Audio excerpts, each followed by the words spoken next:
Welcome, everybody. It is Monday, January 13th. This is our first Community of Practice meeting for the year. My name is Nathan Scott. I'm the Executive Director of MassEnergize, and we are very happy to have all of you here tonight.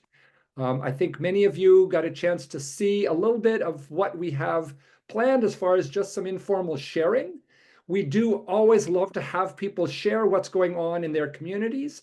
So even if you're not kind of officially on the agenda, you are certainly welcome and encouraged to speak up and share what's going on, any questions you have, any highlights you've had, any kind of things you're looking forward to in the coming year.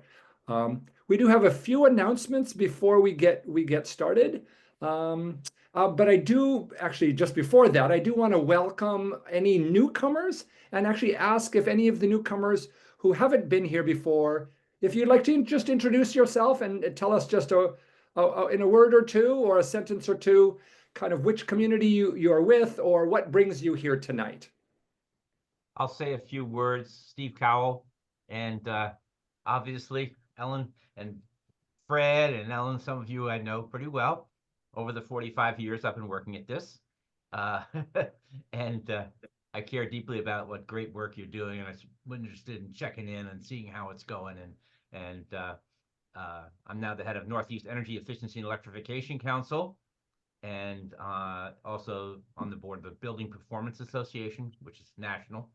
And I just had a back and forth. Looks like we're pretty good shape on the Massachusetts 3-year plan getting approved by the DPU. And that will provide a fantastic amount of resources for you all to take advantage of. And so, knock on wood, I think, based on the feedback I got about half an hour ago, is that we're not going to see any real negative feedback from the DPU, which is always a concern to all of us. Great. Well, thank you, Steve, and thanks for that update. Yeah, I can. This is Jay Krishnasamy from Boxborough, Energize Boxborough. I'm not sure if I've been to this meeting before. I've been an admin at Energize Boxborough for a year now. Maybe I've been to this meeting, I'm not sure. I had a meeting with Brad and Ariha a few days ago, and they actually forwarded me the invite to this meeting this time. Somehow I'm not in the official mailing list, so please add me to the list if you can. Will do. Yeah, no, sorry that you're Okay. not on the list, Jay, but Okay. welcome. Yeah. So Boxborough has been somewhat a kind of a dormant community from an Energize perspective, not much activity. But we are seriously looking at what we can do to get the most out of Energize Boxborough, or MassEnergize to be specific, going forward. So I hope to learn a few tips and tricks from this meeting, and hopefully get something done on our end. Well, thank you and welcome. Okay, thanks. Anybody else want to introduce themselves? Okay, looks like we have mostly all familiar faces. So thank you. I do want to take the opportunity to introduce somebody who's new on our team and let her say a few words about herself. You might have already heard from, I think some of you have, our new community and program support specialist, Ariha Jain. So Ariha has just joined us. And Ariha, I'll let you just say a few words about yourself. Hi everyone, I'm Ariha Jain, the new community and program support specialist at MassEnergize. I just started last week, and I'm really excited to get to know all of you and dive into our projects together. In my role, I'll be here to help out with anything you need, whether that's tech support, spicing up our newsletters, or making sure our social media really pops. I'm all about making things run smoothly and finding ways to improve our processes so we can all do our best work. And I'm really looking forward to learning from your experiences and your communities and sharing those with other communities. Hopefully, bringing some fresh ideas to the table as well, and we can make some great things happen together. And feel free to drop me a line anytime if you need support or just want to chat about an idea. I'm here to help, and I will also drop my email address in the chat here so you can reach out to me whenever you want. Thank you. Thank you again for the welcome. Great. And as you can see, Ariha has hit the ground running. I think I saw it just on her second day. She was already reaching out to communities, asking how she can support you. So please take her up on, before she gets too busy, please take her up on her offer. So. Okay, a couple other announcements. We do have the closing of our early bird discount on our annual conference. I know many of you do know about the annual conference. Many of you have already registered, but if you have not registered for the annual conference, which is April 30th, the early bird discount will be only good through this Friday. January 17th. So if you're planning to attend, and if you can, please do go ahead and register, and you'll get your discount. And then after Friday, the price goes up. It doesn't go up a lot, but if you do know that you're going to be able to join us, please do register so you can take advantage of that discount. And Joe will put the registration link in the chat. Many of you probably already saw it on the registration or the reminder for today's COP meeting, but the registration will also be in the chat if you want to register tonight. Okay, the next event that I want to just mention is that MCAN is having an event tomorrow. Isn't that right? It's tomorrow. And it is, Fred, can I ask you just to tell us a little bit more about it? MassEnergize is a co-sponsor with MCAN, but Fred knows a lot more about the event than I do. So Fred, can I pass it over to you? Sure, I'll mention, thanks, Nathan. The event tomorrow is at noon. It's a Zoom, facing the federal fight. So we have as our speaker, the executive director of ACEEE in Washington. That's Steve Nadell of the American Council for an Energy Efficient Economy. He's been at the forefront of leading in energy for decades. He's been through Trump 1.0, and he is lining up and strategizing with all the powers that be to face the federal fight, which is coming very soon. So if somebody could put the link in the chat, it might be helpful since we're bringing this up. I don't have it on my finger. Thank you. And so noon tomorrow, Steve Nadell, American Council for Energy Efficient Economy. What's going to be happening in Washington? I know everyone is concerned. Thank you. Great. Thank you. Thank you, Fred. Okay, so we do also have a poll that we're going to be launching just to get some feedback from you. But before we do also we'd like during this meeting just give you kind of updates or on things that we've been figuring out with our software or otherwise. And I'm actually going to ask Ellen on our board to just talk a little bit about the bit.ly links. Ellen, are you able or prepared to do that? I can wing that, yeah. So as many of you know, and some of you participate, so Karen and KJ are in this cohort, as are Rob and Florence for the Ashlands. So the plugin cohort is now 7 towns: Acton, Ashland, Framingham, Natick, Sudbury, Westboro, Wayland. I don't think I forgot any. I think that's right. And I think that's right. And one of the things we all do when we're publicizing events, so this cohort is doing promotion on solar, community solar, and heat pumps. And we're running an event at least once a month, sometimes twice a month. Next month's one on heat pump hot water heaters. We're doing one on solar this month. But we always do kind of what we do, which is like people use their newsletters and they post to social media and they use their town newsletters, but we don't usually have the intention or follow through to try and figure out which of those channels are actually working, right? And so for those of you who have used bit.ly links, you might have used a bit.ly link. You can go to bit.ly links and you can create a shorter link for a URL, but you can also use bit.ly links to essentially have the breadcrumbs and track where the traffic came from to get for the sign up for events or to our sites. And so we did that. And I'm just going to share with you because I think the results were a little bit. Now I have to just get to the right. Well, that's our kids skiing, so that's also good. Get to the right page here. I pulled it up. So this is what we learned in the last event that we did. We did two things that I think are important to do. So what you're seeing here, I'm just going to go back one. That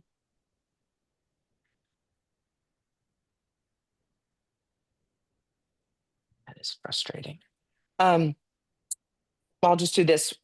In all of these towns, they use both their own newsletter and social media. And I think for a lot of towns, the question was, is social media worth it? And what we learned from this is that things really vary. Different towns did a certain amount of did more promotion than others, but I think it really varied how much social media was the source of signups for events or coming to our stuff for information. So in my town in Wayland, we have a newsletter that reaches about 800 people. Of our 4,800 households, we have two primary Facebook groups we post in. And I think we were surprised that we had double a 2x greater traffic from our social media posts than our newsletter. So for us, the learning there was we got to keep posting in social media, and maybe we should be beefing that up and not just posting events, but doing a better job of explaining to folks in town the progress we've been making in climate and promoting technologies and our coaches and all the money our sustainability managers brought in. So this was surprising to us. I think these numbers made Natick say, wow, we haven't done anything with social media. We have to do a better job. Joe, this is probably you. And then in Sudbury, also, that I think they were surprised by some of this. So would encourage folks to try experimenting with the bit.ly links. Sometimes people didn't use the specific ones, so there was a generic one, but we were able to understand what happens. So you don't really need to see this too much. I just want to share one other thing here, which is the other thing we've been doing in this cohort, and we can share with you the questions we've been asking, is trying to be more consistent about evaluating all the outreach, all the events that we do. And we ask people about their knowledge beforehand, their knowledge afterwards. It's just 4 questions. We run this at the beginning and after of every webinar. And I feel like this is the most important question, which is, how confident do I feel about taking the next step? And after that one, 1 in 10 said, I'm ready to take the next step. And half of them said, I'm either ready or I feel a lot more confident on what I'm going to do related to heat pumps. So that's helpful information. Half are still like, I'm more confident, but I'm not sure I'm really ready to call that install or evaluate quotes. So this is just a plug for using bit.ly links so that you understand the breadcrumbs and where traffic's coming from, and also doing evaluation to understand how knowledgeable people are when they show up, whether that changes and whether they feel more confident. So, Karen. Yeah. What are the charges for bit.ly links? Like, are there a certain number that you get free? And you can use it, I think, for free without the breadcrumbs, but the basic breadcrumb charge, you get a certain amount for free. I don't know those numbers offhand, Karen. okay, thanks. Sorry, because I wasn't paying that bill. The plus is this. I will be paying it. So yeah, but don't. You're part of Plugin. Let Plugin pay for it for the next couple months. Yeah, the communities who are with Plugin, we are certainly offering this as as part of the Plugin outreach campaign. So, okay, any questions just before we move on? We just wanted to share. These are, this is an opportunity to kind of pick up some tips and tricks and best practices. So, yes, Ellen. Hi, Ellen. How are you? I'm I great. did put it in the chat. I was just curious what was social media. Do you have a breakdown of like, was it a next door thing or was it people following you on Instagram or Facebook? Or do you know what was actually? I do. Yeah. So we just created one generic bit.ly link for in Wayland for our social. We could have split it between Nextdoor and Facebook, and I want to do that next time. But it's our primary Facebook group. We did no posting to Instagram. And we did a fair amount of posting to Facebook, and we have one predominant community group that has 3,300 households in it, and that's of our 4,800. So that's reaching a lot of people in town. I will say, Ellen, that we also have some good practices. When we post, we have a group of volunteers of about 8 people. And for some of these people, this is the only thing they do for Energize Wayland, which is they comment on a post and that bumps it up. So we just, I just actually had a new volunteer. I think I told you guys last month who 2 people contact us and said, after the election, I'm so discouraged. I want to get involved in some local climate work. Is there any? I'm like, yes, lots. So one of them is taking on some of our social stuff, but I have these 8 people and I just send them an email. Hey, someone just posted over the next 2 weeks, comment. I think that helps. Actually, it's also a great volunteer job because it takes 3 minutes and it's actually incredibly helpful. So I think for us, it'll be good for us to compare Nextdoor versus Facebook, but I think it's mostly Facebook for us. We have 2 groups, that one, and there's a Wayland Moms group, and we post with like slightly different vibe on the Wayland Moms group, like a little more like on heat pumps. We kind of riffed a little on what Jillian put in her newsletter. It's like, hey, my kids are always bickering. I was thinking maybe if we got AC, if we got cooling, they'd be less grumpy. Hence our heat pump. Like we try to make it a little mom, because it's the Wayland Moms group. So Great. Okay, thank you. Thank you.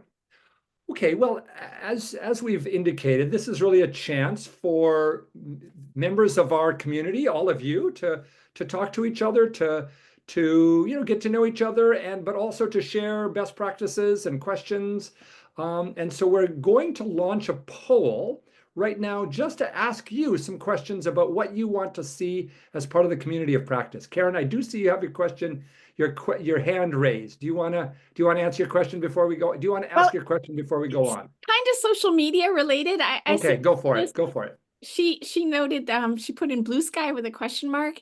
And I just wondered, on the home pages for all of our community websites, the 3 formerly major social media platforms were there. So Facebook, Instagram, and the Twitter image is still there. And I'm wondering, do we have the ability as admins for our communities to take off the Twitter and put something else, or would that have to come from the central programming? I think Brad can answer that question. Right. I think it would probably be a fairly easy change for us to make, but at this moment you can't add an arbitrary social media. You can disable Twitter. We should have changed it to the X. I just hate X, but we should have. Yeah. You can disable or Can you enable change any it to of blue those. sky?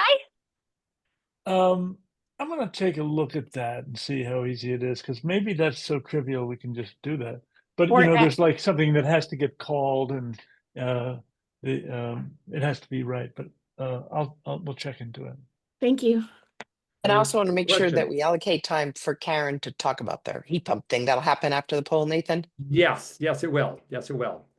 Okay, so we are going to just launch a brief poll, really just asking you questions about what topics and what kinds of things would you like to see be a part of these community of practice meetings.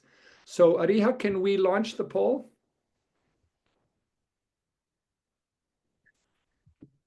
Okay. So can everybody see the poll all right?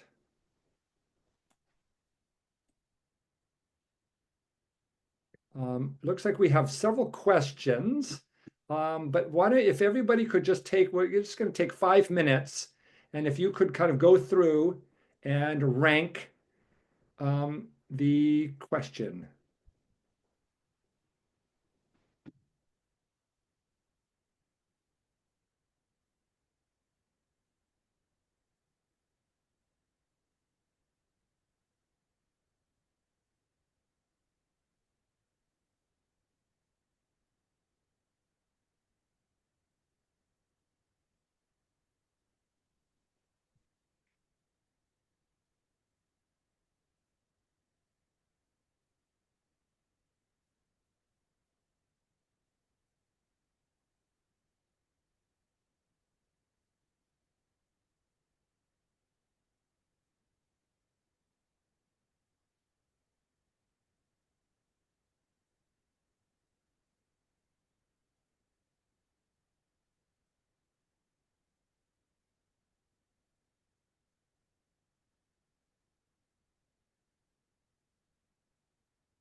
Nathan, we should invest in some background music Yes, when you're we're right. We getting ready for should. the meeting and also Yes, I think that's a good. Why for don't you add that polls. to the poll?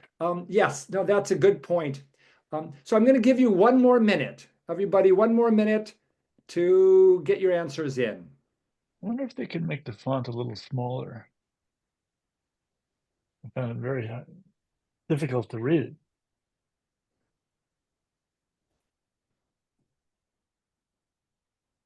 Okay, another 30 seconds, and then I'm going to close the poll.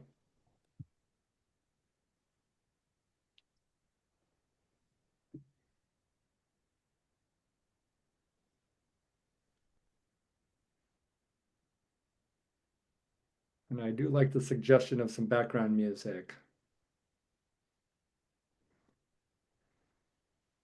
Okay, does everybody get their answers in?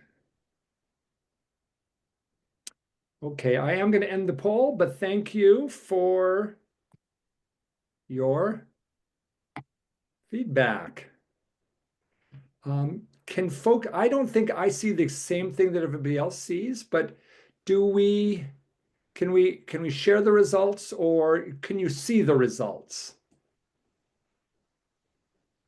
I can see them. Okay. Great. I don't think we'll take time right now to go through them, but know that we will go through them and have an opportunity to kind of share the results with you at the next meeting. So thank you for taking that time. All right, we're going to move on now. We have a few speakers who have agreed to share a little bit of what's going on either in their communities or or something that they're working on. And then there will be opportunities for others of you to share as well. So please be thinking if there's something you'd like to share. But we're going to start with Fred Davis, who is part of multiple communities. And Fred has been doing something quite exciting with a decarbonization program. So Fred, do you want to share a little bit of what's going on with your decarbonization? Thanks, Nathan, and thanks, Megan, for asking me to come on here and do a little explanation. What I'm going to explain is, for this audience, it's a little weird for a couple of reasons.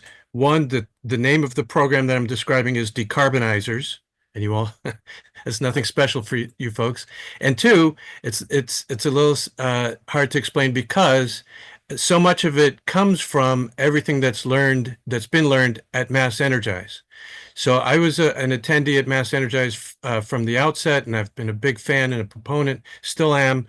So you'll see how this all interconnects. So this is a specific program called Decarbonizers, and usually it's Decarbonizers of. So I'm just going to rattle off, for instance, it could be Decarbonizers of Melrose, Decarbonizers of Ashland, Decarbonizers of Wayland. And it's made for organizing within a community. So an organizer, like perhaps you yourself, would take this on. There's a training involved, about an hour. So I'm not in a few minutes going to explain everything that's in the training. But what you end up with is a one shot at a time program. The program itself, and I don't mean to pick on any particular community, let's say Decarbonizers of Sharon. The program is scheduled. It could be a Zoom, it could be in person. That Decarbonizers of Sharon program happens at one point in time. You've organized it. Now, what happens between the time you get trained and the time you carry it out is everything. It is the important thing is that it is a peer-to-peer program, and that takes a bit of organizing. There's nothing super complicated about it. In fact, the hardest thing about it is keeping it as simple as it's supposed to be. The peer-to-peer program means that these speakers at the program are within the community. They're not experts, they're not professionals.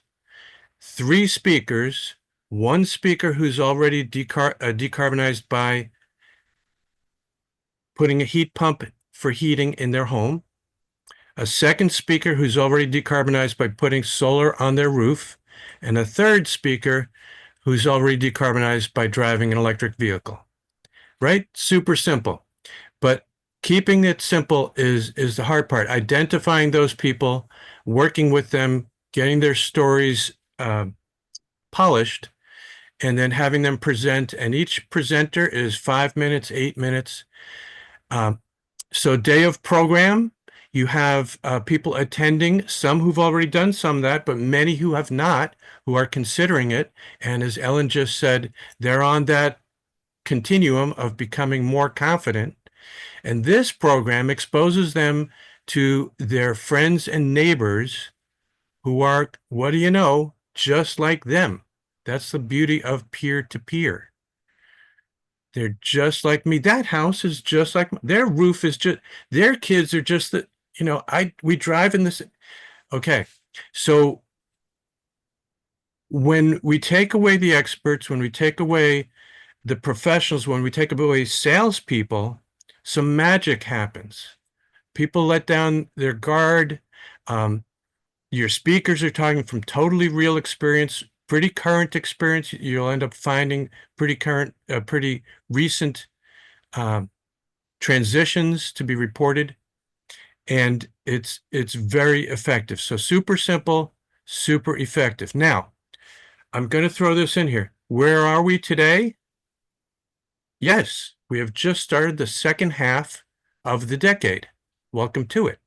And why do I say that? Because this second half of this decade is when it has to happen, it being massive acceleration in decarbonization. Not news for anybody here, but this particular program is particularly keyed to this moment in time because, and this is the important thing about market transitions, we are at a certain point in market transitions. I'm looking at all the towns here, and I don't think it's a stretch to say in every single town, we are far, far from first adopters, right? The innovators, the first ones in the town who put PV on the roof, the first ones in town who drove an electric vehicle. Those people had to learn from experts. There's nobody else around to look at. And what happens in every market transition of every technology, including these three big ones that we're focused on, these three because they're the most effective in carbon.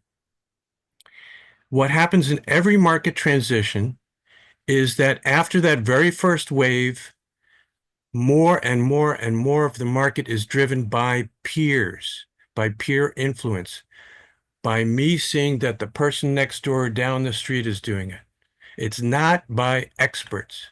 And sometimes most of us here can be experts. So we might want to take ourselves out of the equation and put in to the program somebody who's recently done it and work with them to get that program. Now, Megan's going to interrupt me in just a minute to give us an example of how this looks in a video clip. But I just want to emphasize that this program is, as I said, super easy, super effective, hard to keep it simple, and that's what the training is about. So MCAN, Massachusetts Climate Action Network, will be offering trainings.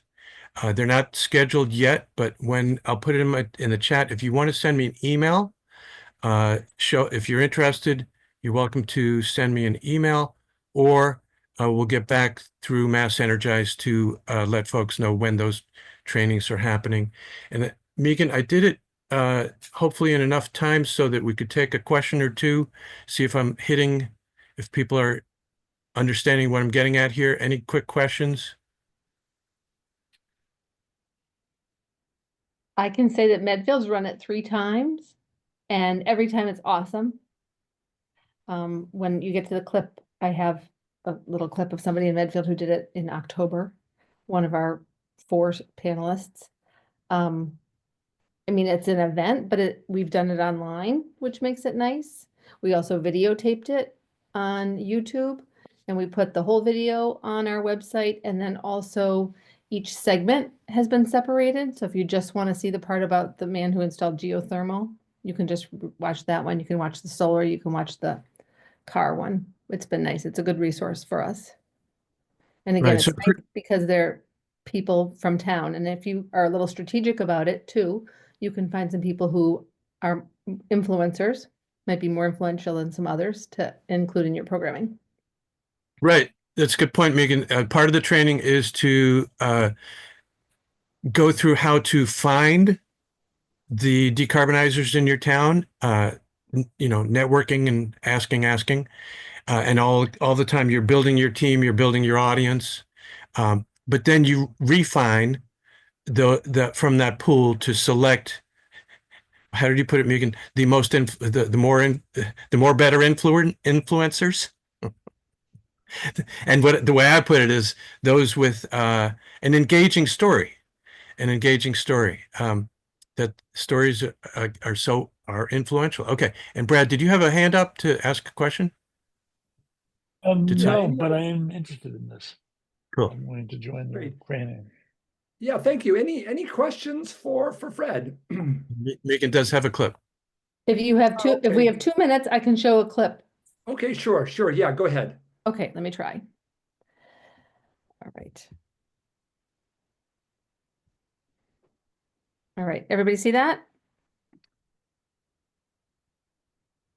We see a slide with a picture of a house. Perfect. Square foot Garrison Colonial, and it has a 300 square foot family room off the back that the prior owner added. We've got gas-fired hot water heat. We have a central air in the attic that serves the main house. We had a big problem in that the family room, where we spend most of our recreational time, about 90% of it, didn't have AC, and so we were over air conditioning the house. We'd have to turn the rest of the house down to freezing to sit in that room in the hot summer. And we wanted to do something about that. Instead of just buying an air conditioner, we got a partial air sourced mini split heat pump in 2002. And then when we did that, we also converted the downstairs so that the downstairs is actually on 2 heating zones. Get into without going into too many details, get into the integrated stuff in a bit. Okay, so this is our mini split. Okay, it's air sourced. Yes, we have a box on the wall, but our sofa for watching TV is underneath those windows, and we're always facing the other way, so it's not a big deal. And then they actually did a nice install with the outdoor unit, because they put it under the deck where you don't even see it, you rarely hear it, and it actually, in the hot weather, it's out of the sun. Maybe that helps with efficiency. The system cost us $9,200. We did get a $2,800 rebate from MassSave. I'll talk a little bit about that in a second. It's a good idea to have these things cleaned about once a year. That's $200 or so in maintenance. They don't have the big pre-filters that a whole house system would have. They have a little screen. Integrated partial system. Okay, what that means is it heats. That's good. So thanks for showing that, Megan. And I'll just be a little critical. So, dear Ken, we love him. If he was doing it again, I'd say, Ken, one slide, one picture. You don't need all those words, just the picture of the heat pump. and he also didn't need to get into almost any of that detail, right? Even us who soak up this stuff, we get glazed over. Anyway, well, Fred, including that. I would say why I picked that is just I felt like it was really real. Do you know what I mean? He was talking about how it looked in his family room, whether there was noise under the deck, how he cared for it. I mean, those are the things that people want to hear from their neighbors, and that's some of the real details. So exactly. I kind of like that part of it. Absolutely. So it's what I call homey. In it's about the home, but it's also down to earth. Yeah. Both ways. Okay. Thanks, Megan. Thanks, everyone. Thank you. Yeah. Thanks for sharing that, Fred. So, okay. Next we have Karen Root Watkins talking about. Wendy had a question. Do you want to take it now or? Sorry, Wendy, go for it. I just wanted to ask, how did you deliver this program, and how did you let people know about it? Right. So the publicity is part of the training. And what do you mean delivered? By Zoom, you mean? Yes, was it Zoom or some other means? That was an example of a Zoom. This could happen by Zoom or in person. And about the slides, I say keep it really simple, 3 slides per person. Again, 1 picture per slide. Okay. And very few facts and figures. Anyway, it's all in the training. Thanks for asking, Wendy. And I don't mean to cut off anybody's interest, but I look forward to working with any of you. It's a great thing, and it can happen in each and every community. So Fred, if you wouldn't mind just putting your contact information in the chat, and just so that people can contact you about how they can follow up. Done. Thank you. Great. Thank you. Okay. Karen in Acton has been running heat pump pizza parties. I'm going to Tell us about them. I'm going to share a little slideshow if that helps. I just want to say to Fred, it sounds like a really cool idea, what you're doing. And I love the decarbonizers. It reminds me of a Mothers Out Front campaign that used the term climate superheroes. And somehow the decarbonizers, it just sounds like, a good superhero approach. But no, but it's real too. Okay, let's see if I can do this. Can you guys see this? Yes. Yeah. Okay, so this wasn't our idea at all. This was totally, we copied Natick. So thank you so much to Natick for doing the first heat pump pizza party.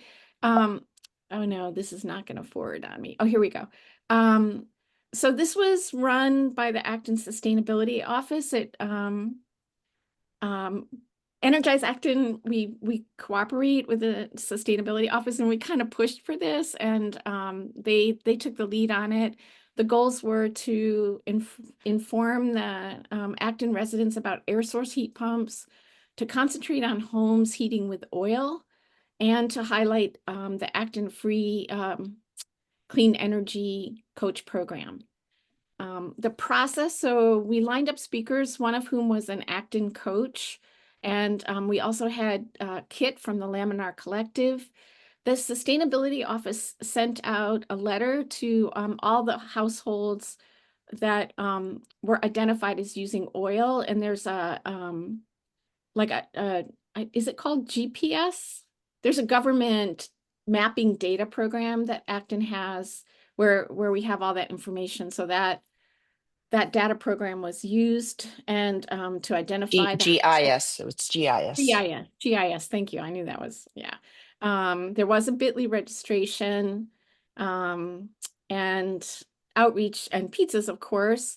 And how we did the outreach, it was kind of the standard social media, the town letter to the oil households, and then Energize Acton's role was primarily to help with the outreach. So the Energize Acton newsletter, and then local newsletters, flyers, our new independent, all volunteer newspaper called the Acton Exchange.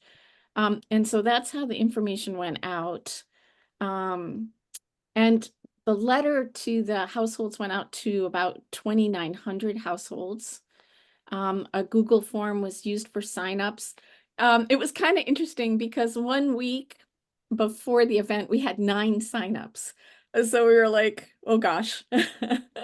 But somewhere between that Wednesday and the next Wednesday, the homeowners received the letter from the Sustainability Office. And we think that was a big factor because by Sunday, we were like up around 35 signups. By Tuesday, we were up almost to 100 signups. And in the end, there were 116 RSVPs, $300 worth of pizza. Then, and the event was supposed to be held in the meeting room at our public library, but we realized that has a capacity of about 80 people. So they ended up actually moving it to our select board meeting room, which is probably the biggest room in town outside of the schools. And so we had about 125 people at the event itself. So even more people came to the event than the signups. Our state senator, Jamie Eldridge, came. One of our reps, Dan Sena, came. We had 7 coaches and coach advocates, and we had 2 HVAC installers come. So the turnout was beyond what we expected. We know that Natick had a really good turnout too. So there's something about this combination of heat pumps and pizza that people like. Yeah, here's a little one side of the room. David Martin, one of our heat clean energy coaches, he did the primary presentation, and then Kit did some other information. So some reflections on the event. So the turnout was great. There were some issues that we could have done better. Like, we did not ask people how they heard about the event, even though it was a bit.ly. So I imagine the sustainability office has some data about who responded, but it might have been nice to have something on the actual sign up, the registration form, saying, how did you hear about it? Why our legislative folks came, that was a surprise. Looking back at the presentation, David is a wonderful resource. He's really great, but he loves the technical stuff. So the actual presentation might have been a bit dry. Kit from Laminar Collective, you guys know him. He's like super animated. So it was kind of like yin and yang.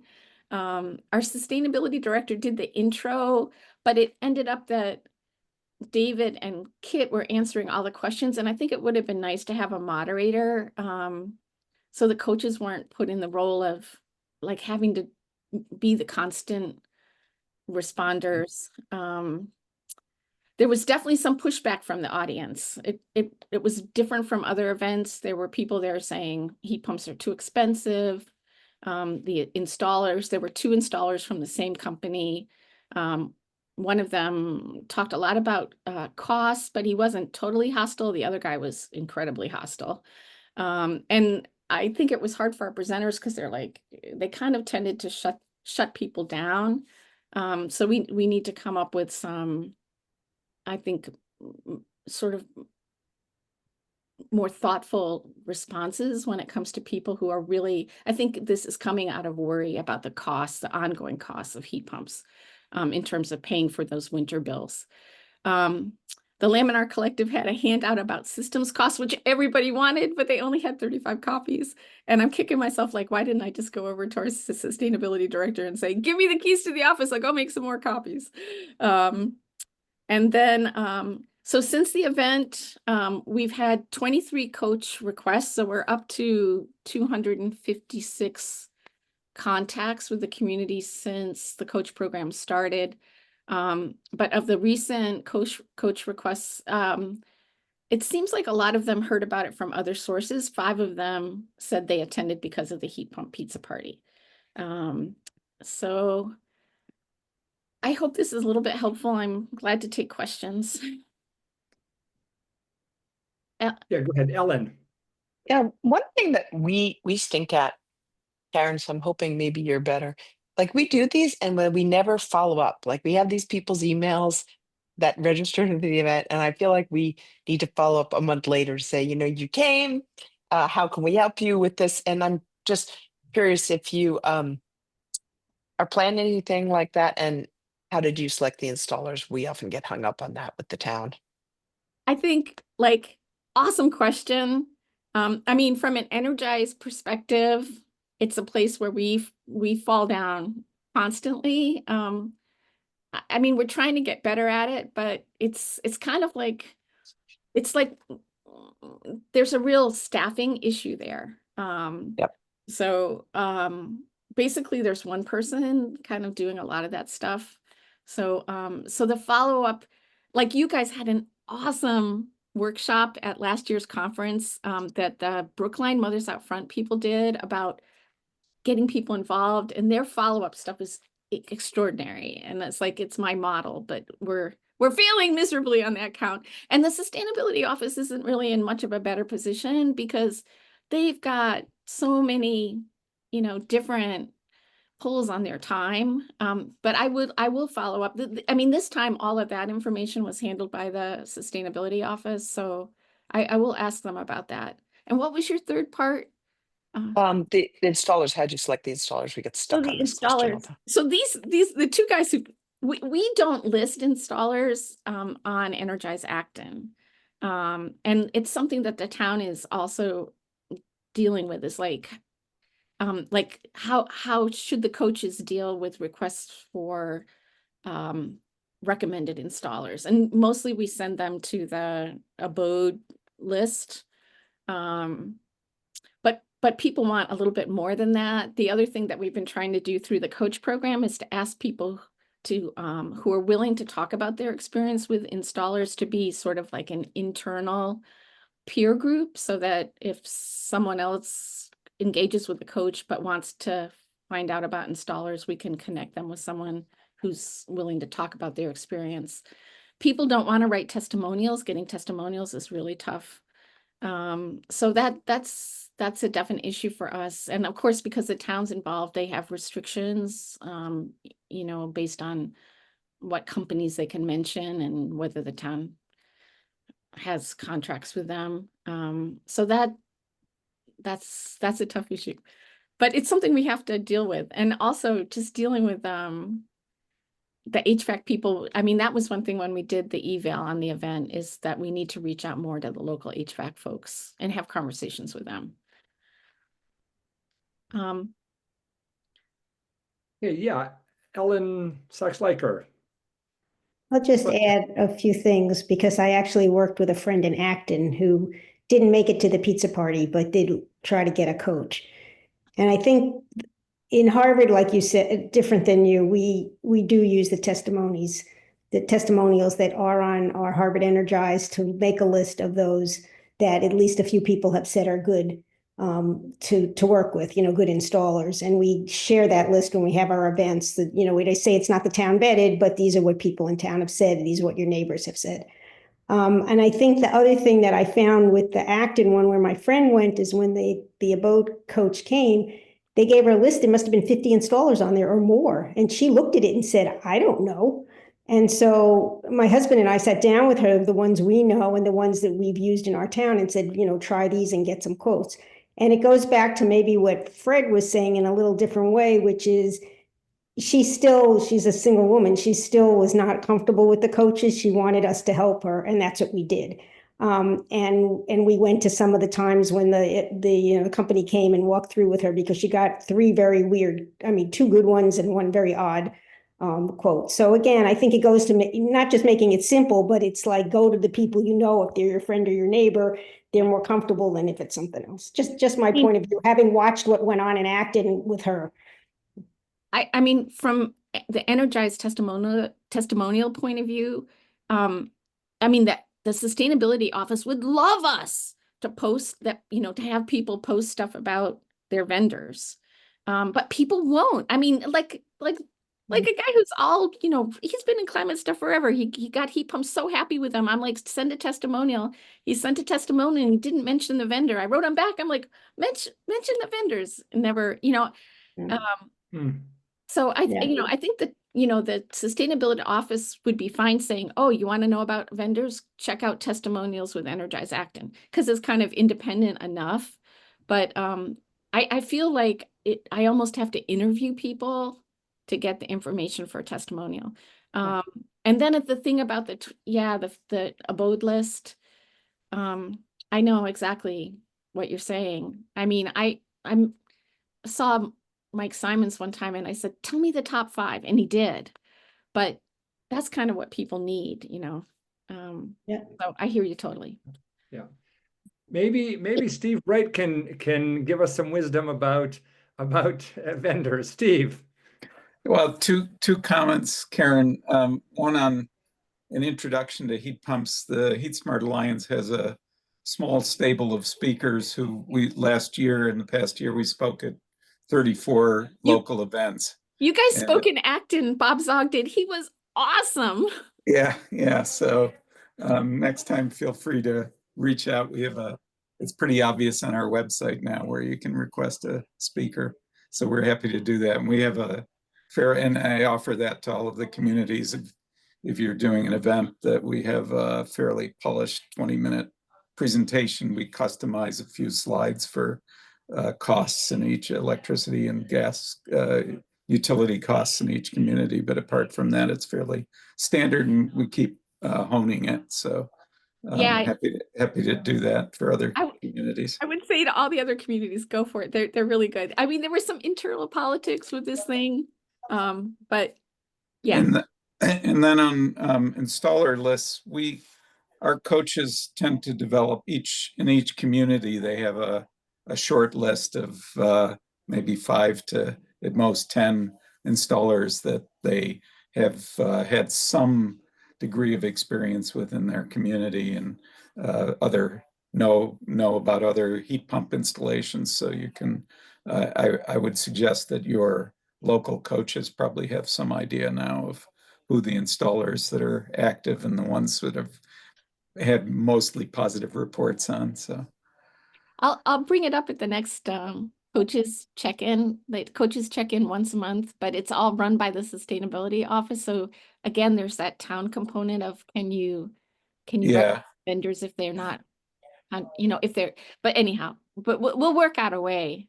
But that's helpful. Yeah, and to the extent you have Heat Smart Alliance members, we have a very quiet internal short list of installers and communities adjacent to Acton. So yeah, I sent somebody from Maynard to you guys, so I hope that okay to you. Steve, I hope you'll put your website in the chat for the Heat Pump Alliance. I mean, it's easy enough to find, but please do put it, and please too take Steve and the Heat Smart Alliance up on their offer to have speakers and presenters. They're very good. Okay, and well, I'll send my slides to Nathan and Co so that they can be shared. Yeah, thank you, Karen. If you could send them, we'll share them with everybody who registered for the call. So and thank you. KJ's after me to mention. I don't know how accessible this is for all of you, but we are having an in-person event this week on Thursday. It's just hot chocolate by the new fast chargers. It's just a way to kind of celebrate a new piece of technology. But you can see that on our website. And then we're doing a book talk. Ellen from Harvard knows the author lives in your town, but we're doing a book talk at the Acton Memorial Library on Tuesday, January 28th at 6:30. The book is called The Means of Keeping, and I'll try to get this stuff into the chat too. Great, thank you, Karen. Okay, well, we're keeping on the theme of heat pumps because they're really popular. And so, Ellen, why don't you share a little bit about what's going on in Harvard? Okay, I'll make this. It's a little different. I'll make this quick. I don't have slides. So, and Steve Bright knows a bit about this too. So in Harvard, we did what Kat did a long time ago with the Wayland open houses, and we did Earth Day twice with that, where we went in and had open houses around town, not just on heat pumps, but on all sorts of things. We found that really useful because it's sort of like Fred, sort of not, but it's your neighbors, go see what they're doing and learn about it. Then we stopped doing that a bit, although we're thinking of bringing it back because we did a couple Earth Day events in April, and either the weather was bad or it was school vacation, and we just didn't get the turnout that we wanted. So I think this is the third or fourth time. What we've done is we have a general store in Harvard. That's about all we have in Harvard. They have an upstairs that they will give us for free, and we end up doing heat pump coaching meetings. I have about 10 coaches in town, some who've done the Heat Smart Alliance, some who have not. And we hold this thing every 6 months. We usually have a short presentation. Steve did one of them, or maybe the first one, and then some of the other coaches have done a presentation. This last one was on heat pump water heaters. And then we have coaches. We have all our coaches that can come. There's a bunch of round tables upstairs at the general, and each coach sits at a different table. We put a little tent up saying, is this a ground source coach or an air source coach or a person that has done both air source and ground source? And after the presentation, we have people just go to different tables and talk to all the coaches and ask questions, and maybe go to another table and ask the same questions to a different coach. And then on the way out, besides getting their names, which now I'm realizing what Karen said, I should just follow up with these people and see how it went. We have the forms there that they can ask for a personal coach if they decide when they're leaving that they want a coach, or we have it on our new website. They can fill out the form online, and then I match them up with a coach who then works with them. And again, this is a resident. These are not installers. These are, people in town who have done this and learned it. And I have a list of installers that I just mentioned. These are installers that we got through the testimonials, that people can get, quotes from them. And I'd say every time we do it, we have anywhere from, I know this time is a little smaller. It was on Saturday and we had snow and I don't know where everybody was at, but we usually have maybe 15 to 20 people come. And I'd say maybe 50% at the end, maybe 40, 50% actually go forward and do the heat pump, because I follow up if they have a coach. I follow it. I follow up with them at the end to find out how it went with the coach. Did they like the coach and what did they do? And so that's been really giving me information back. We're trying this with solar. I didn't realize Eric Broadbent, who used to live in Harvard, is starting a solar similar to Heat Smart, right, for heat pumps. And we're going to probably start in March to try to do the same things with solar, have some coaches. I have about 5 coaches now who will talk solar. None of them have been trained, but we'll just, they're neighbors who will talk to you. I'd say it's a little more technical, like the one on Saturday was probably a little too heavy technically, but I don't think it dissuades people. They come, they learn, and then they just talk and ask the questions they want of the coaches that are sitting around the tables. So I think we'll do it every 6 months. We usually do it in January, then in June. And I think, like I said, maybe 40 to 50% go forward, and that's not bad given the turnout that we have, and it just adds on more people who in town who know about it, and can pass that word on to everyone else. And we do like you do. We have a newsletter. We do have a local newspaper. We put it on, well, Instagram doesn't get followed very much, but Facebook, we have a group happening section on Facebook for Harvard, so it can fly in there. I put it on Nextdoor. I got 600 hits, but I didn't get 600 people who showed up. But at least I know people see it. That's good news. And I think it isn't that hard to do. I mean, I just have to set the date. I have to get someone to present. And I have to get all my coaches there, which we plan ahead of time. And I think it's worked pretty well. Great. So any questions, you can, reach out to me. But again, we did it now and we'll do it again in June. Great. Any questions for Ellen about what they're doing in Harvard? Ellen, please do put your email in the chat so that people can follow up with you. Yep, no problem. Thank you. Thanks for that update from Harvard. Okay, well, Reagan, I don't know if you pronounce your name, Regan or Reagan, from EcoNatick has got something she wants to share. Yes, Reagan, that's correct. Hello. And I just wanted to talk a little bit about EcoNatick and what I want to say but I'm new enough that I've only been working with EcoNatick for about a year or a year and a half. But EcoNatick has taken the Earth Day event that happened on the Natick Common for years since I've lived here, and turned it into a venue event that is very interactive. I think there were 25 different venues last year. And in doing that, we have been inviting all kinds of people to come and just, even if it's host a bike ride, host a hike, a bird watching event, whatever it is, and then keeping those events going throughout the weekend. And it has proven pivotal in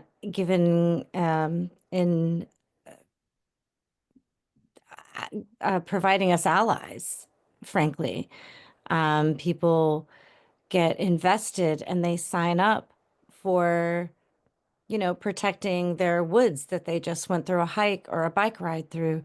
So we invite anybody to table and come and host any such event, and then promote your own town and whatever ecologically based event or endeavor that we're all partners here. So leveraging these partnerships is incredible. So if anybody wants to hold events themselves or reach out to members who you know are great at, I mean, we had 2 nesting pairs of bald eagles in Natick. Hopefully we still do, but Natick has not banned rodenticide yet. So that's something I'm personally committed to. So I'm not sure if those eagles still exist, but the fact is we're getting more raptors in this area. There's so much nature. There's so much in Natick, honestly. So if anybody would like to come and be a part of that, we would love it. Um, we I found Echo Natick because they have taken these Earth Day events to this level. It used to just be sort of a thing on the common, and I would take my little kids, and now it's very interactive and educational, and there's so many components to it, and it makes me proud. The other thing we're working on is, we've got a school committee vote coming. And so Memorial Elementary is going to be expanded as it needs to be. And so obviously we are just trying to have that expansion be as earth friendly as possible. So I don't know if anybody has any questions. I said a lot, but thank you. Well, thank you. Yeah, thank you for sharing. Yes, you're welcome. Thank you. Okay, well, we still do have some time left. Are there other communities that would like to share what's going on? Paul and Sharon. Yeah, there you go. Reagan, I just sent you a note if you want to send me an email and ask about it. We're doing something similar in Sharon. I just wanted to share that as a member of the board of the Sharon Historical Society, I took the initiative to get heat pumps and solar panels installed over the past year or so. And we've managed to eliminate, I think we're going to completely eliminate our $4,000 a year that we were spending on electricity. And we have eliminated our carbon footprint. It's an all-electric building now.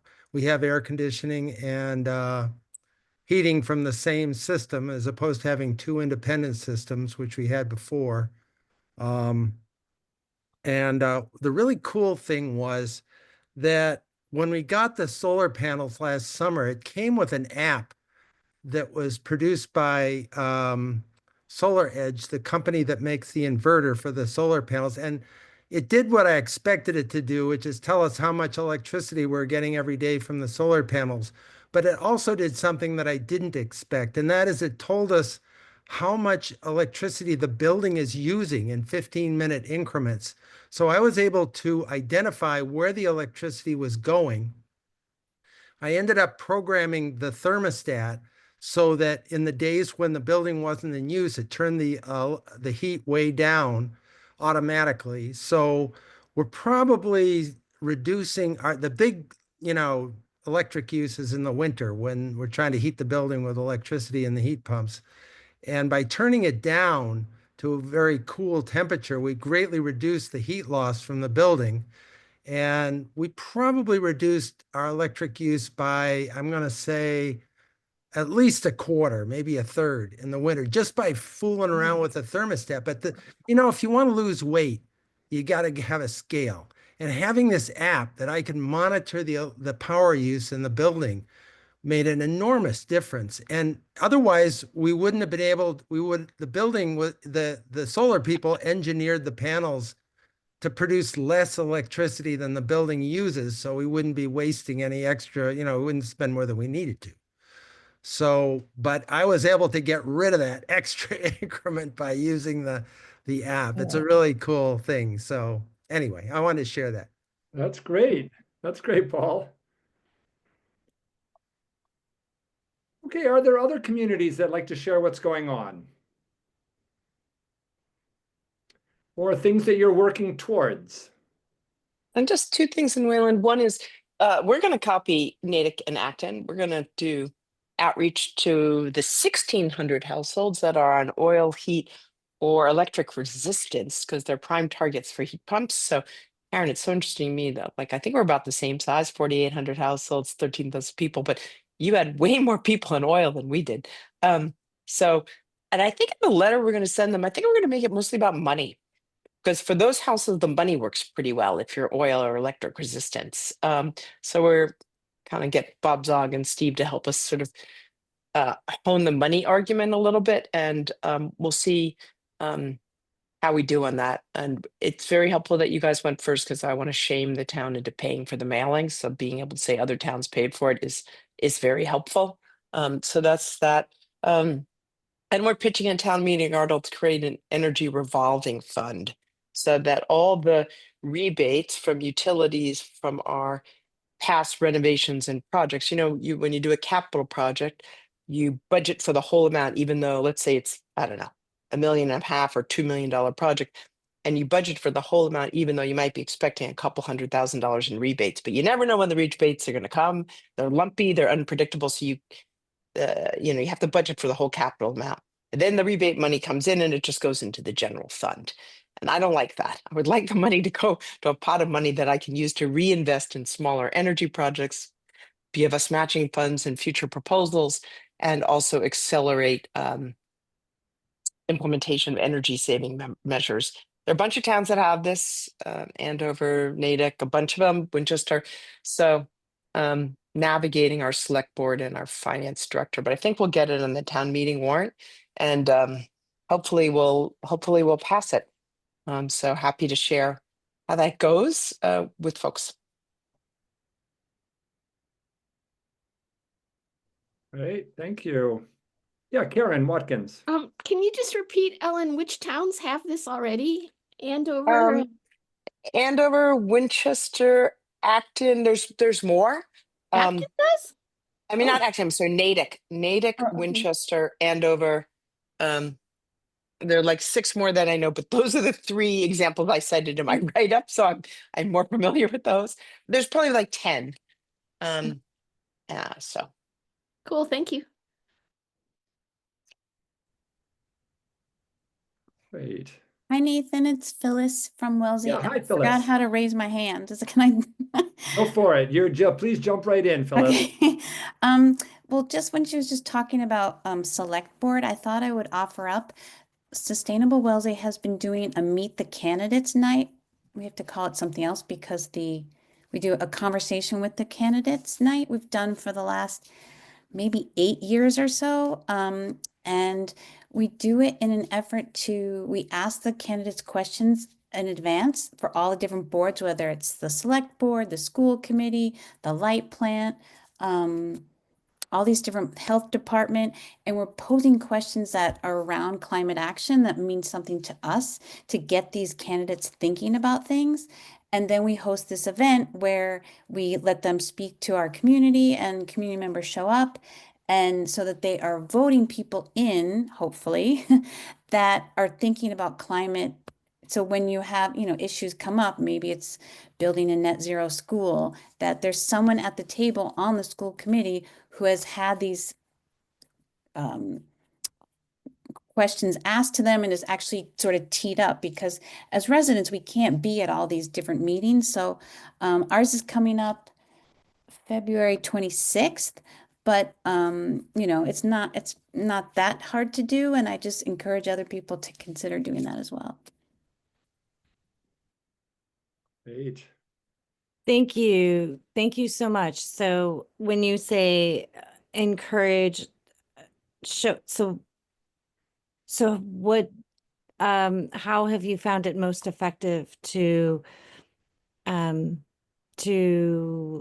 shape sustainable school building? I find it hardest on the school committee, like in the school venue. We've fought, I shouldn't use the word fight. We have encouraged our school community for years to build they were building 2 new schools, and we pushed and pushed and pushed to get those to be, they're only net zero ready because they don't have solar, but they are 2 net zero new elementary schools that we have in Wellesley.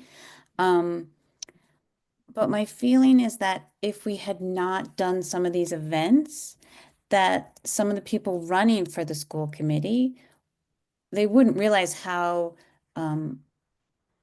much a part of the fabric of the community that this climate sustainable Wellesley community is, that people want that, and that they're just sort of, if they've come to our event, they've actually stood up in front of people and thought about and have said things that are like, that will help us meet our climate goals. So I can't say that just because we had this Meet the Candidates event that these people then have new sustainable buildings, but I feel like it's part of the process to get people to realize that we have climate goals and we need to meet them. And if you're a candidate and you run for these positions, that, hopefully they'll do something that we hope we consider that will help our goals as well. Thank you so much. I will definitely reach out to you. I appreciate that.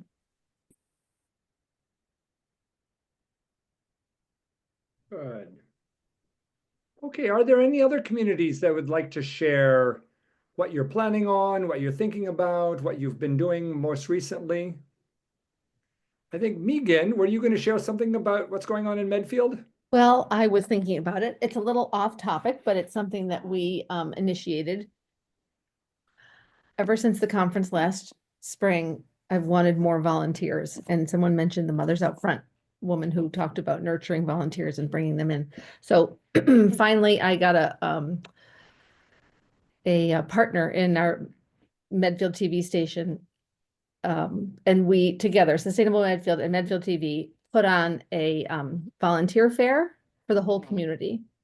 And Medfield didn't have one. We do an outreach, like a whole big town business fair kind of thing in October or in September. But this was a wonderful, just volunteer fair, start of the year, who's interested in coming out and learning about what volunteer activities there are in town. We had 20 organizations who signed up in a month. It was great. They each paid $10. We got the space donated. The bagel place gave us some bagels.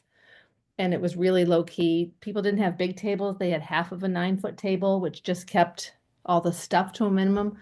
And the people who came on Saturday in the snow, so the weather wasn't the best, but they wanted to talk to everybody in the room. So, they're looking for something to do. So, we had some kids who were, looking for their hours for their honor societies, and some people who just retired. And I know that the organizations there had stuff for people who were 5 up to 95 to do.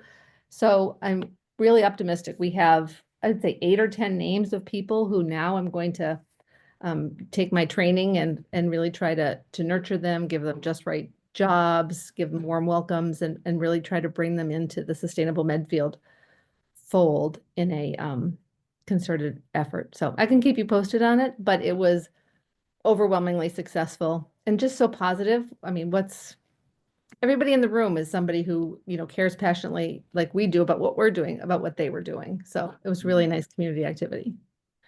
So I recommend it. And we got to be right in the middle of it. Sustainable Medfield this, Sustainable Medfield that. So it was nice. Fantastic. Fantastic.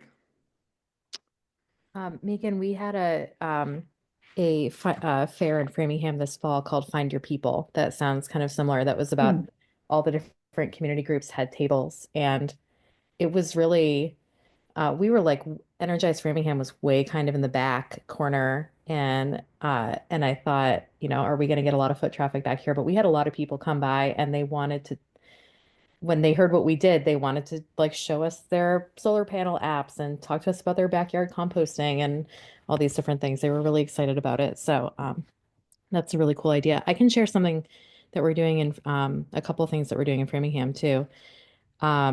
So one is this past weekend, we had a member of the group had she is a engineer, and she just realized that she was feeling a lot of climate despair, and she did some research about what's going well and what we should be building on with climate work, including a lot of data around how cheap clean energy is compared to fossil fuels, and how we're really trending in the right direction, and market forces are doing a good job.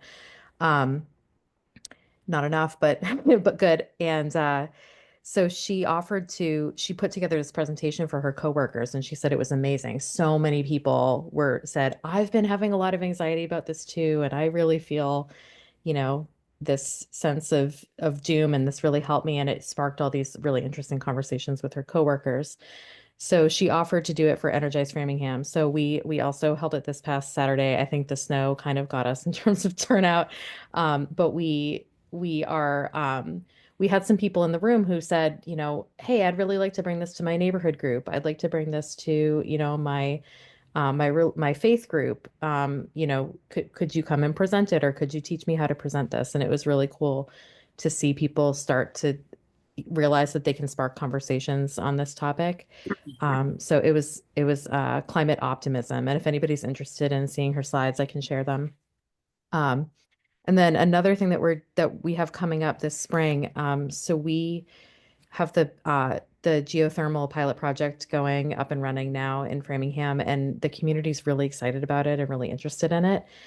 And we are trying to show the school committee and the public schools that there's public appetite, that people care about, seeing these projects advance and seeing the solar canopies and the solar panels on schools, and trying to get them to think about, hey, when we redo a roof on a school, we should put solar panels on it. When we redo a parking lot, we should put a solar canopy on it. So as a way to kind of help show that there's interest in this from the community, we hosted a tour at the site that where the geothermal pilot project is, that also has solar canopies and solar panels on the roof, back in November. And we were sort of like, oh, hopefully 30 people will show up so that, we'll have a really good conversation. And some of you might have been there, but there were 88 people that showed up at our one count, which was awesome.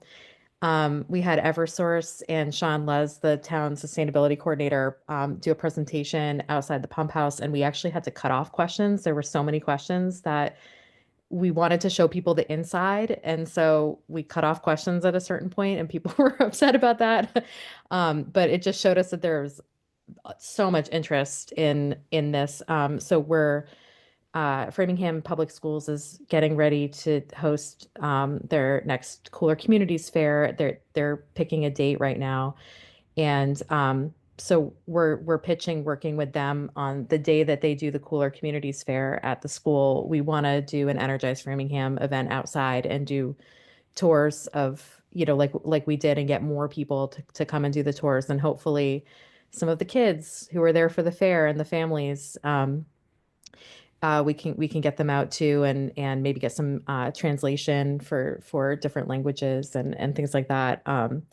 So yeah, we were really excited about that interest, and we're looking forward to doing it again. So if anybody would like to, get their communities out, we had a lot of people from outside of Framingham too, who wanted to figure out how they can get projects like this going in their communities. So yeah, we'd love to, if anybody has ideas or wants to talk about that, we'd love that. Karen? Just it was awesome. I was there. It was great. incredible. So exciting. Next time, can you have a microphone? Yeah, that was hard. We did not expect that many people to be there. No, it's a good problem to have. But yeah.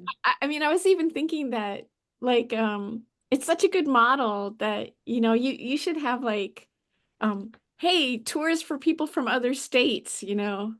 you know. Yeah, exactly. To just see, this is something you can do. I mean, yeah, it's the pump house is really small, if any of you have seen it. So we were all kind of like crowded around this little building, and it's the only above ground infrastructure. It doesn't look very exciting, but people were so excited. And the other thing that I love to do next time is, you might have noticed that there were like a couple of kids there, but it was like their parents put iPads in front of them and were like, because nobody could hear. And I'd love to do like an art project or something that kind of engages the kids and gets, makes it okay for kids to come out. My daughter was with my parents that day, but she's really little. but you know, like something that makes that a good thing, you know, so that's another. And then we talked about language translation because there's a lot of speakers of other languages in Framingham and in the school. But the school said to us, like, wow, we would have brought a microphone and a podium if we'd known. We'll do it next time. So yes, I'm glad you were there. It was beautiful. It's amazing. It's very cool and very nerdy. I love it. Hmm. Well, thank you, Megan. That was a really nice, upbeat, note to end on. We are out of time, but thank you to everybody who shared what's going on in your communities. I hope those of you who didn't get a chance to share kind of were inspired by some of the other stories, some of the other activities, some of the other ideas that other communities have. And this is really what these meetings are for, is to share and get ideas from each other, learn from each other. So thank you. We are out of time, but just before we close, we always like to make sure that we're meeting kind of the needs and the ideas of, or the requests of people in the community. You did fill out the poll, and we will certainly look at that. But do you have specific ideas, specific topics, specific areas that you'd like to have an evening, either conversation or presentation on? We always like to ask people if there's pressing issues, pressing topics that you'd like for us to kind of dive maybe deeper into in a future community of practice meeting. Yes, Jay. Yes, yeah, thanks for giving me the chance to speak. So I'm very interested in a workshop that helps residents learn how to repair and reuse equipment at home. Okay. We see a lot of exercise bikes and treadmills being thrown out, most of which are repairable. So things like that, bicycles, and so if there's any, I'd like to organize one, but I think it makes sense for maybe multiple towns to come together and organize one event for all the residents. Boxborough is a very small town anyway, so I'd be interested in that topic. Okay, thank you. Like a repair cafe or something. I know that certain towns have those. Good, thank you. Yeah. Before we wrap up, any other requests for topics that you'd like to see addressed? Wendy, did you have your hand up or no? Wendy Wilkerson? Well, I didn't really have my hand up, but I was thinking that because of the fires going on in California and all the disasters that have happened in the last year, I wish there was just something that we could do to kind of address that, and just to address people's anxiety over it, and to link the work that MassEnergize does with trying to prevent the climate disasters that we have. It almost feels too late now, but it's just off the top of my head. That's what I was thinking. Okay, yeah, thank you. Karen, you've got an idea, comment? I wonder if we could connect with the the municipal vulnerability program. Yeah, the M.0. MVP. Yeah, it's what do you call it? The Mass. Yeah, MAPC. MAPC. I mean, they have some people who are doing some really interesting work on resilience. Yeah. And some people doing really interesting stuff on ecology. I think a lot about fires, because we think of it as an out west thing, but it could happen here. Did happen. It did happen. It did happen. Okay, so Fred and then Paul. Just a thought, and thank you, Wendy, for bringing that up. It's on everyone's minds. And Nathan, I'm not volunteering to craft it, but if somebody wants to put together a letter, I'm glad for MCAN to get all the organizations to sign on to some high-level letter clarifying about cause and effect. This is going to go on for decades. And it's highly appropriate that we speak up now and for a long time to come. Thank you. Okay, great. Thank you, Paul. Yeah, I just wanted to mention one other topic that I'm really interested in is the advent of a lot of innovative electric vehicles. Okay. There's one from China called a Bingo that supposedly costs $8,000. It's just a different ballpark from most of the cost of other EVs. And for my own side, I'm 75 years old and I've done some energy makeovers on some buildings. And sort of as a last hurrah in my life, while I'm still able, I put $100 down to hold my place in line to buy an Aptera, which is made in San Diego. Will be made. The manufacturing is supposed to start this year sometime.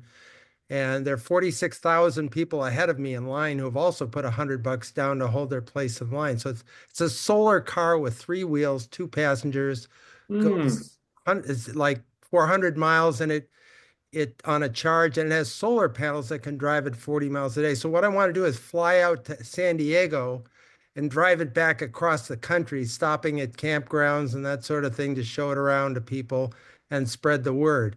And because if you imagine the whole fleet of cars in the United States switching to solar powered vehicles, I mean, that's a big source of emissions. All you have to do is look out the window and you can see all the cars zooming by, belching out carbon dioxide. And if we could make that transition, it would just transform the world. So I'd like to, that's a topic, electric vehicles. With all the new stuff that's coming out, might be fun to have a session on that.